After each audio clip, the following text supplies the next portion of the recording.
What is stress? We've all had that feeling before.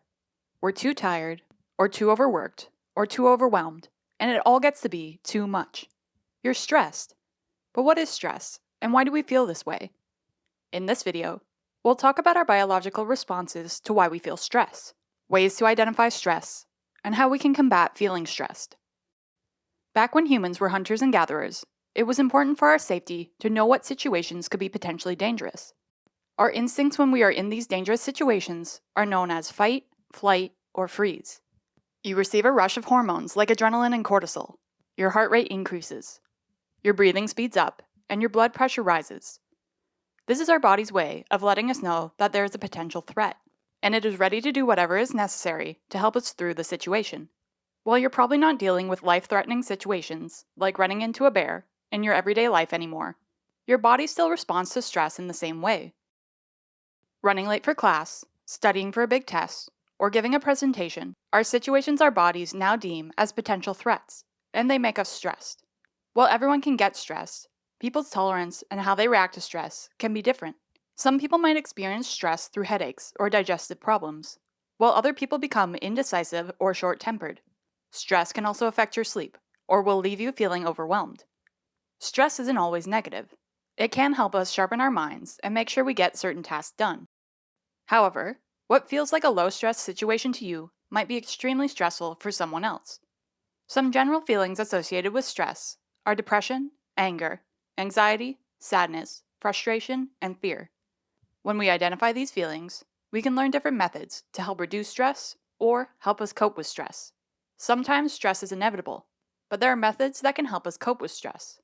The Heart and Stroke Foundation classifies 3 different types of basic coping skills when dealing with stress. They are physical/behavioral skills, thinking, cognitive/mental skills, and personal/social skills. Let's take a look at the different ways we can use these coping skills. 1. Physical/behavioral skills. One way to help cope with stress is to make sure you are taking care of your body.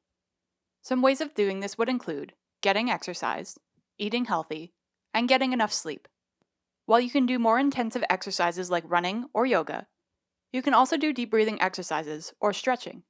Find what physical and behavioral skills work best for you and your lifestyle. 2. Thinking, cognitive/mental coping skills.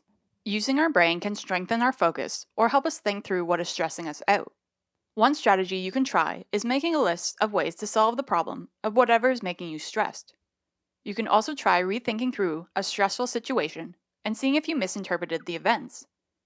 You can ask yourself, is what you're feeling realistic? Are you operating out of fear? How can you change your thinking on the situation? 3. Personal/social skills. Certain activities can give you joy even in stressful situations. If you're feeling stressed, try talking to a friend, going for a walk, or starting a new hobby. It's important to prioritize self-care and take a break from stress when possible. Remember, it's normal to feel stressed, but it doesn't need to be something you go through alone. Check your college's resources for counseling or other student services for help if you're feeling overwhelmed.